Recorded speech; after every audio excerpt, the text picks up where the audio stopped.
So we both grew up in Tacoma, and there used to be a thing called Toastmasters. I don't know if you remember Toastmasters, but Toastmasters was a local, regional, and a national speaking group for anybody that wanted to get better at speaking.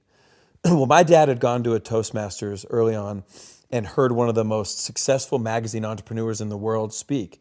He comes back and tells me, I just had a chance to hear one of the most successful magazine entrepreneurs in the world speak. And he said, when are you taking your SAT? I said, I'm taking it next year. He said, well, this guy was failing out of high school. He was struggling. He was raised by a single mom in the Midwest, but he promised his mother he would take a test called the SAT. So he takes the SAT in May, his junior year, doesn't expect anything, gets his score back in June. Now the SAT, which I don't know how many your population know, but it's a standardized test with a math part and a verbal part. Both are scored out of 800 points. Well, this guy takes it, he's bombing, he's failing out of school, he doesn't expect anything as he's telling the story at Toastmasters. Well, he gets a 1480 out of 1600. So he's stunned, right? That would be for the smart people that listen to your podcast. Insane, yeah. Right, cognitive dissonance, right? I got a 900 on my SATs, just to give people a frame. Right, and I got a 990, excuse me. And I got a 1010, right? I was just, hey, 4 digits, it was a miracle, right? But it's a hard test, and it's a variety of different things. So he gets the score, and his mother, doing what any mother would do, knowing her kid, says, did you cheat? Right? She knows her son. And he says, I swear to God, I tried to cheat, but the way the numbers were and the scantrons and the bubbles, you couldn't cheat. So she says, you mean to tell me you really got that score? He said, yeah, I got the score. So he's stunned, Tom. So as my dad's telling me the story, I'm like, okay. So he says, all right. So what he decides is, because he realizes he's smart and he's going into his senior year, he says, I'm going to go to class.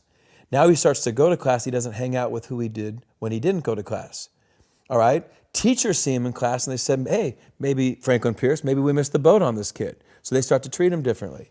Well, as the guy would tell the story, he graduates, goes to a community college, goes on to Wichita State, goes on to the Ivy League, and becomes this massively successful magazine entrepreneur. So I said, okay, well, the guy was always smart. He just needed a standardized test to unlock it. My dad said, no, that's not the story, and this is what I want you to understand.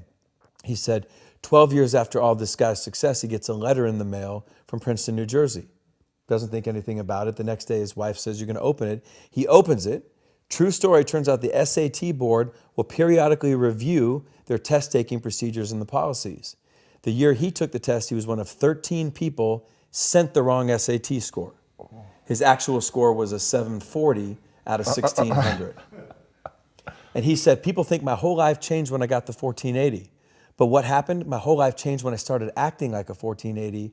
And what does a 1480 do? He goes to class. Well, this is one of the first stories I would share when I had my opportunity at Alabama, or Florida State, or Georgia.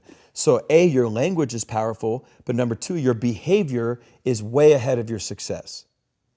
And so many people let their feelings dictate what they do, as opposed to throw your behavior out there.